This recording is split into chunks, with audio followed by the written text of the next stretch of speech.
Hey guys, welcome to episode number 49. Today is Monday, so it's Update Monday, and I wanted to introduce you to a tank that I've now set up in my office.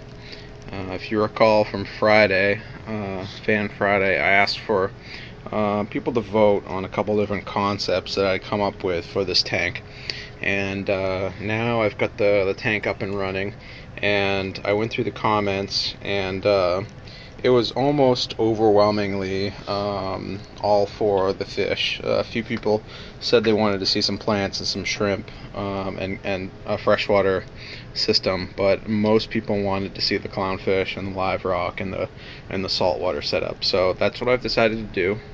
And for a first step, what I've done is I set up the tank on the stand here, and I placed it on this wall to my office. And then what I did was I added a layer of live sand down here, and then a layer of like white beach sand on top. So it's like an inch and a half of sand total. And then I added the salt water to it, and I added just a cheap heater and a thermometer, and I've got a glass scraper magnet on the back side there for now. And I'm just going to let it kind of cycle for about a week or so. And then the plan is to go out and buy a couple pieces of live rock. People suggest that you buy 1.5 pounds of live rock per gallon of water, I believe, or maybe that's per 10 gallons.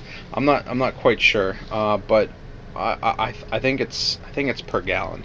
So what I'm probably going to end up doing here, it's a 9-gallon tank. I'll probably get somewhere between 10 to 15 pounds of live rock, and how I want that to kind of play out here is between 3 or 4 pieces probably. I want like 1 or 2 base pieces, and then 1 or 2 kind of like display pieces towards the top, and I want them to kind of be positioned towards the middle to kind of give the fish area to swim all the way around the nano reef.